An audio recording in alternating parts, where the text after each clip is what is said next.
রাজ্য প্রস্তাব পাঠিয়েছে প্রায় 7 মাস আগে।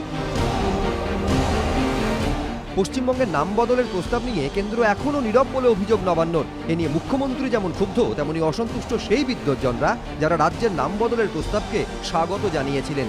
নাট্য ব্যক্তিত্ব রুদ্রপ্রসাদ সেনগুপ্ত যেমন সরাসরি বলছেন এটা রাজ্যকে খাটো করার একটা চেষ্টা।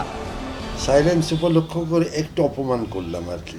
ব্যাপারটা তো খুব সিরিয়াস ব্যাপার। সত্যিই বাংলা বললে অনেক সুন্দর লাগবে, খুবই লেজিটিমেট ভাষার দিক থেকে, শ্রাব্যতার দিক থেকে। এখানে পরিষ্কারভাবে কেন্দ্র একটু এই সুযোগে একটু নীরবতা দিয়ে একটু মানে থোতামুখ ভোতা করার চেষ্টা করছে আর কি। সেটা খুবই অন্যায়। রাজ্যের নাম বদল করতে চূড়ান্ত অনুমোদন দরকার কেন্দ্রীয় সরকারের, কিন্তু তারাই এখন নীরব, যা দুর্ভাগ্যজনক বলে মনে করেন সাহিত্যিক শীর্ষেন্দু মুখোপাধ্যায়। এটা চলবে বলে আমাদের জানাই ছিল, কারণ এই অসহযোগিতাটা অনেক দিন আগেই তারা বলেছিল যে তারা পশ্চিমবঙ্গের নাম বদলাতে দেবে না।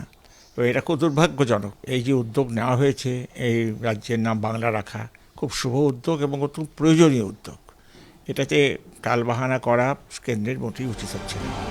যারা আশা করেছিলেন রাজ্যের নাম বদলের উদ্যোগে কেন্দ্রের ছাড়পত্র পেতে দেরি হবে না, তাদের মধ্যে একজন কবি শ্রীজাত। এখন তার গলায় কার্যত হতাশার সুর। বাংলা নাম হলে আমাদের রাজ্যের মন্দ তো হয় না, ভালোই হয়, কারণ এখন আর পশ্চিমবঙ্গ নামটার সেই অর্থে কোনো তাৎপর্য খুঁজে পাওয়া মুশকিল।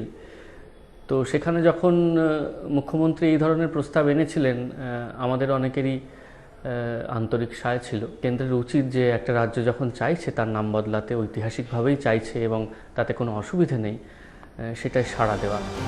আর বিলম্ব নয়, এই আবেদন আরও অনেকেরই। তবে রাজ্যের নাম বদলের প্রস্তাবের ভবিষ্যৎ শেষমেশ কি হয় তা নির্ভর করছে দিল্লির ওপর। সঞ্চয় মিত্র ও সুদীপ্ত আচার্য, এবিপি আনন্দ, কলকাতা।